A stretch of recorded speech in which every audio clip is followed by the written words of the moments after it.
اللهم صل على سيدنا مولانا محمد وعلى آل سيدنا شفيعنا الحمد لله نحمده ونصلي ونسلم على رسوله النبي الأمين الكريم الرؤوف الرحيم وعلى آله وأهل بيته الطيبين والطاهرين والمعصومين الأجمعين خصوصا على سيدنا غوث الأعظم على جده النبي عليه السلام فقد قال الله تعالى في كلامه المجيد وفرقان الحميد بسم الله الرحمن الرحيم والذي جاء بالصدق وصدق به أولئك هم المتقون صدق الله العظيم وصدق الله ورسوله النبي الكريم মুআজ্জাজ সামিনী কিরাম, আল্লাহ তাআলা দরবারে লাখো কোটি শুকরিয়া যে আজকে আমরা জোহরের নামাজ পর এই বাড়ির একজন মুরব্বী গত বছর আমাদের থেকে চির বিদায় নিয়ে মাটির কবর নামক স্থানে চিরনিদ্রায় শায়িত হয়েছে। তানার দুয়ার মাজলিস, তানার দুনিয়ার ভুল ত্রুটি থেকে তানার আপনজন আত্মীয় স্বজন ময় মুরব্বীরা ক্ষমার নিমিত্তে আজকের এই দুয়ার মাজলিসে আয়োজন করেছেন। আমরা তথা হাজির হয়েছি, এই জন্য আমরা সবাই আল্লাহ তাআলার দরবারে শুকরিয়া জ্ঞাপন করে বলি আলহামদুলিল্লাহ। রাসূল পাক সাল্লাল্লাহু আলাইহি ওয়াসাল্লামের কদম আকদাসে সিজদা ও সালাম এবং তানার পবিত্র আহলে বায়ত আল আওলাদ এবং বর্তমান আমার হুজুর পাক হযরত সৈয়দ শাহ ইয়াসুফ আলী আল কাদরি আলাইহিদ্দিন নবী পাক সাল্লাল্লাহু আলাইহি ওয়াসাল্লামের কদম যুগলে সিজদা ও সালাম। আপনারা অবগত আছেন, এখানে উপস্থিত আছেন আমাদের আঞ্জুমানে কাদরিয়ার শাখা কমিটির সম্মানিত সেক্রেটারি এবং জয়েন্ট সেক্রেটারি, তাছাড়াও খাসামিনপুর আঞ্জুমানে কাদরিয়া মসজিদে খানকায়ে কাদরিয়ার পেশ ইমাম আমাদের উস্তাদ জনাব হাফেজ মাওলানা গোলাম হাসান কাদরি সাহেব সহ আপনারা যারা উপস্থিত হয়েছেন এই পবিত্র রজব মাস অর্থাৎ বিলাদাতে মাওলা আলী আলাইহিস সালামের পবিত্র আগমনের মাসে আপনাদের সবাইকে জানাই অভিনন্দন, মোবারকবাদ এবং শুভ বিলাদাত শরীফ সালাম। আসসালামু আলাইকুম ওয়া রাহমাতুল্লাহি ওয়া বারাকাতুহু। আমাদের জন্য যেরকম আমরা ঈদে মিলাদুন নবী আনন্দ করার একটি দিবস, কারণ হলো কি যে ওই দিনে হুজুর পাক সাল্লাল্লাহু আলাইহি সাল্লাম এই ধরাধামে আগমন করেছিলেন।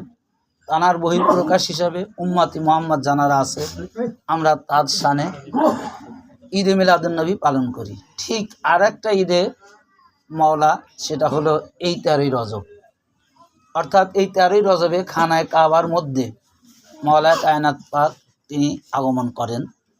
আর এই দিনটা হচ্ছে বিলাদাতের দিন, হচ্ছে এই যে বিলায়েতের মাওলা, বিলায়েতের বাদশাহ। একটা দিন হলো নবীদের বাদশাহ, আম্বিয়া মুরসালিন, ইমামুল মুরসালিন, তানার আগমন দিবস, এবং এটা হলো বিলায়েতের বাদশাহ সমগ্র মুমিনের মাওলা, সমগ্র মুমিনের কুল কায়নাতের মাওলা, তানার আগমন দিবস। তো সেই জন্য আমরা এই বিশেষ করে জানার এই আগমন দিবসকে আমরা ঈদ বা আনন্দ হিসেবে এই জন্য গ্রহণ করি। এর সামনে অসংখ্য কোরআন পাকের আয়াত পাক রয়েছে। এক কথায় যে কুল বিফাদলিল্লাহ, আল্লাহ নিজেই বলেছেন যে তোমরা ওই দিনেকে ঈদ হিসাবে গ্রহণ করো যে দিনে তোমাদের মাঝে আমার নিয়ামত আগমন করে। তো ঠিক রাসূল পাক সাল্লাল্লাহু আলাইহি সাল্লামের সাথে তো বড় নিয়ামত আর কিছু নাই। আল্লাহ নিজেই তাকে আমা আরসালনাকা ইল্লা রাহমাতাল লিল আলামিন করে তৈরি করেছেন। আর সেই রাসূল পাকেরই পরে সকল মুমিনের মাওলা বিলায়েতের বাদশাহ মাওলা আলী আলাইহিস সালাম। তাহলে এটা কত বড় নিয়ামত, যার কারণে আল্লাহরই হুকুম যে প্রত্যেকটা নিয়ামতের দিবস যখন আসবে তখন তোমরা কি করবে, ওই দিনকে ঈদ হিসাবে গ্রহণ করো। তো আজকে আমি আপনাদের মাঝে যে আয়াত পাকটা করছি, যেহেতু মাওলা আলী আলাইহিস সালামের আগমনের মাস, তাই মাওলা কায়নাত পাকের শানে আমি 2-4-5 মিনিট যতটুকু সময় পাই চেষ্টা করবে, এবং অসংখ্য হাদিসের তারিখের কিতাব থেকে এমনি তো কোরআন পাকের আয়াত পাক তো আছেই, এই আয়াত পাকেরই ব্যাখ্যা যে আসলে এই যে আয়াত পাকের মধ্যে আমি বললাম আল্লাযী জাআ বিসিদকি ওয়া সাদ্দাকা বিহি উলাইকা হুমু মুত্তাকুন, এখানে যে তিনি যিনি সত্য নিয়ে এসেছেন আর যারা সত্যকে সত্য বলে বিশ্বাস করে তারাই মুত্তাকি। এটা সূরা জুমার আয়াত নং 33, পারা হচ্ছে 24। তা এখানে দুইটা বস্তু কথা আল্লাহ তাআলা বলতেছেন, এটা হলো যিনি সত্যকে নিয়ে এসেছে আর একজন ওই সত্যকে সত্যের সত্যায়ন করেছে। তাহলে এখন এরা কে? এই আয়াত পাকের তাফসিরে জালালাইন শরীফ ৫ম খণ্ডে 570 পৃষ্ঠার মধ্যে তিনি উল্লেখ করেছেন যে মানে যিনি সত্য নিয়ে এসেছেন তিনি হচ্ছেন হুজুরে পাক সাল্লাল্লাহু আলাইহি সাল্লাম। যে রাসূল পাক সাল্লাল্লাহু আলাইহি সাল্লাম এই ধরাধামে সত্য অর্থাৎ কোরআন নিয়ে এসেছেন, আর ওই সত্যকে সত্য হিসাবে তিনি করেছেন, তিনি হলেন মাওলায়ে কায়নাত পাক হযরত শেরে খোদা আলী আলাইহিস সালাম পাক। তো এখানে আমি যে মূল একটি হাদিস আপনাদের, যে এই যে সিদ্দিকে আকবর আজকে যেটা নিয়ে আমরা আলোচনা করি যে আসলে সিদ্দিকে আকবর কে, এই হাদিসখানা নেওয়া হয়েছে যে এখানেও এই হাদিস ইবনে হযরত আব্বাদ ইবনে আবদুল্লাহ থেকে বর্ণিত হয়েছে। এর রাবি স্বয়ং মাওলায়ে কায়নাত পাক, অর্থাৎ কওয়ালা আলী তিনি বলতেছেন যে হযরতে মাওলা আলী আলাইহিস সালাম পাক তিনি বলতেছেন আনা আব্দুল্লাহ, আমি আল্লাহর বান্দা। তারপর তিনি বলতেছেন কি যে ওয়া আখু রাসূলিল্লাহ সাল্লাল্লাহু আলাইহি সাল্লাম, এবং হুজুর পাক সাল্লাল্লাহু আলাইহি সাল্লামের ভাই। তারপরে কি বলতেছেন ও আনা সিদ্দিকুল আকবর, এবং আমি হলাম সিদ্দিক আকবর।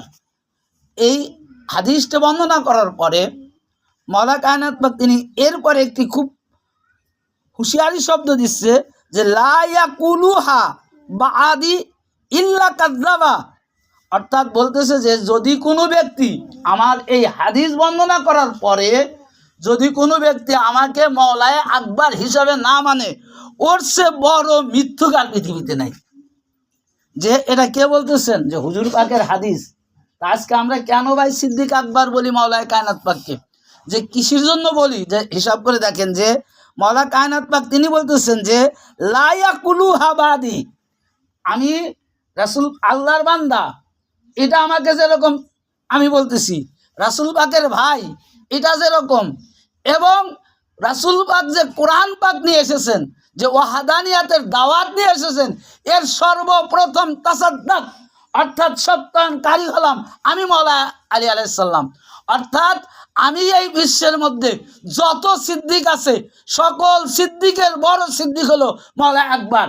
যদি কোনো ব্যক্তি এই হাদিসের পরে মাওলায়ে কায়নাত পাককে সিদ্দিক হিসাবে না মানে, তাহলে ওর সে বড় মিথ্যুকার কেউ নেই। সে নামাজ পড়তে পারে, রোজা রাখতে পারে, হজ করতে পারে, যাকাত দিতে পারে, যা কিছু করতে পারে সে করতে পারে, তার ইখতিয়ার। কিন্তু যদি মাওলায়ে কায়নাত পাককে সিদ্দিকে আকবর না মানে, তাহলে ও মিথ্যুক। এটা কিন্তু আমাদের দরবার পাকের লেখা কিতাব থেকে আমি বলিনি। আমি যে ঘটনাটা আপনাদের বললাম এটা আমার হুজুর পাকদের লেখা নয়। এই হাদিসখানা আল্লামা তাবারানী শরীফ তিনি মুজমাহুল কিতাবের মধ্যে এনেছেন, এবং দুররে মানসুর আল্লামা জালালউদ্দিন সুয়ুতি তিনি তার কিতাবের মধ্যে এনেছেন, এবং প্রায় অসংখ্য এক কথায় এত মুহাদ্দিস এই কোরআন পাকের এই ব্যাখ্যায় যে সিদ্দিক আকবর মাওলায়ে কায়নাত পাককে কি করেছে, তারা হাদিস দ্বারা তারিখের কিতাব দ্বারা তারা প্রমাণ করেছেন। এরপরে তিনি বলতেছেন কি যে আজকে বলেন যে দেখেন যে মাওলায়ে কায়নাত পাক আরো কি, মাওলায়ে কায়নাত পাক কি, যে এই হাদিসের মধ্যে শেষে বলতেছে কি সাল্লাইতু কাবলাল নাসে লিসাবইস সিনিন, যে এই পৃথিবীর মধ্যে যখন কোনো মানুষ নামাজ আদায় করে নাই, যে শুধু সিদ্দিকে আকবর নয়, প্রথম সালাত আদায়কারী হলো মাওলায়ে কায়নাত পাক।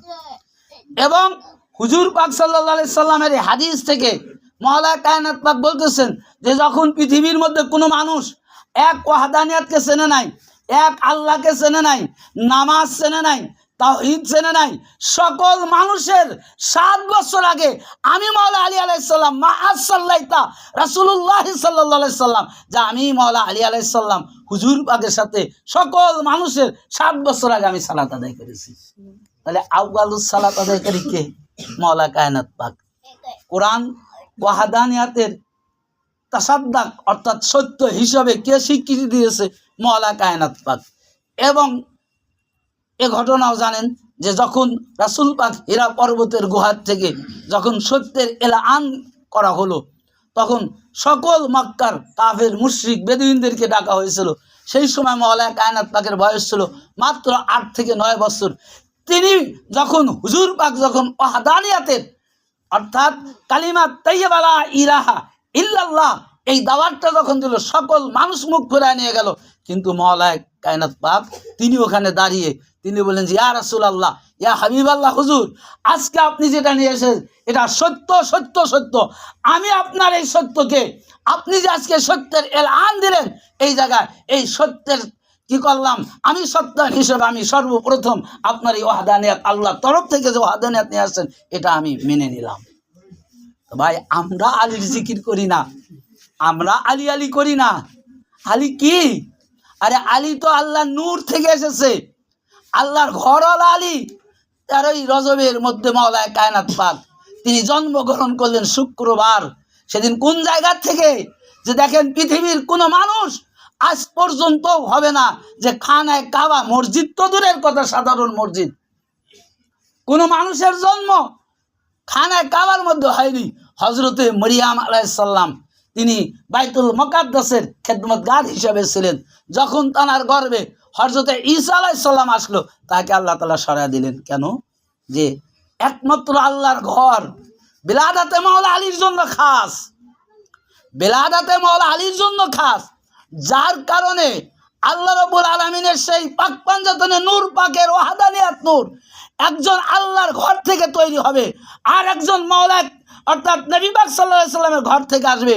এই দুই সমুদ্রে একত্রিত করে কিয়ামত পর্যন্ত নিয়ামত প্রাপ্ত ব্যক্তিদেরকে আল্লাহ তাআলা এই দুনিয়ার জিন্দেগিতে জাহির করবে, প্রকাশ করবে, যার কারণে ওই ঘরে সাধারণ কোনো মানুষের আগমনের ইখতিয়ার নাই। তো ঈসা আলাইহিস সালাম নবী, তাকেও কি করলেন? বাইরে নিয়ে গেলেন আল্লাহ তাআলা মরিয়ম আলাইহিস সালামকে। তো কেন নিলেন? যদি ঈসা আলাইহিস সালামের জন্ম যদি বাইতুল মুকাদ্দাসে হতো, তাহলে দ্বিতীয় হতো মওলা কায়নাত পাক, দ্বিতীয় হতো কি? মওলা কায়নাত পাক।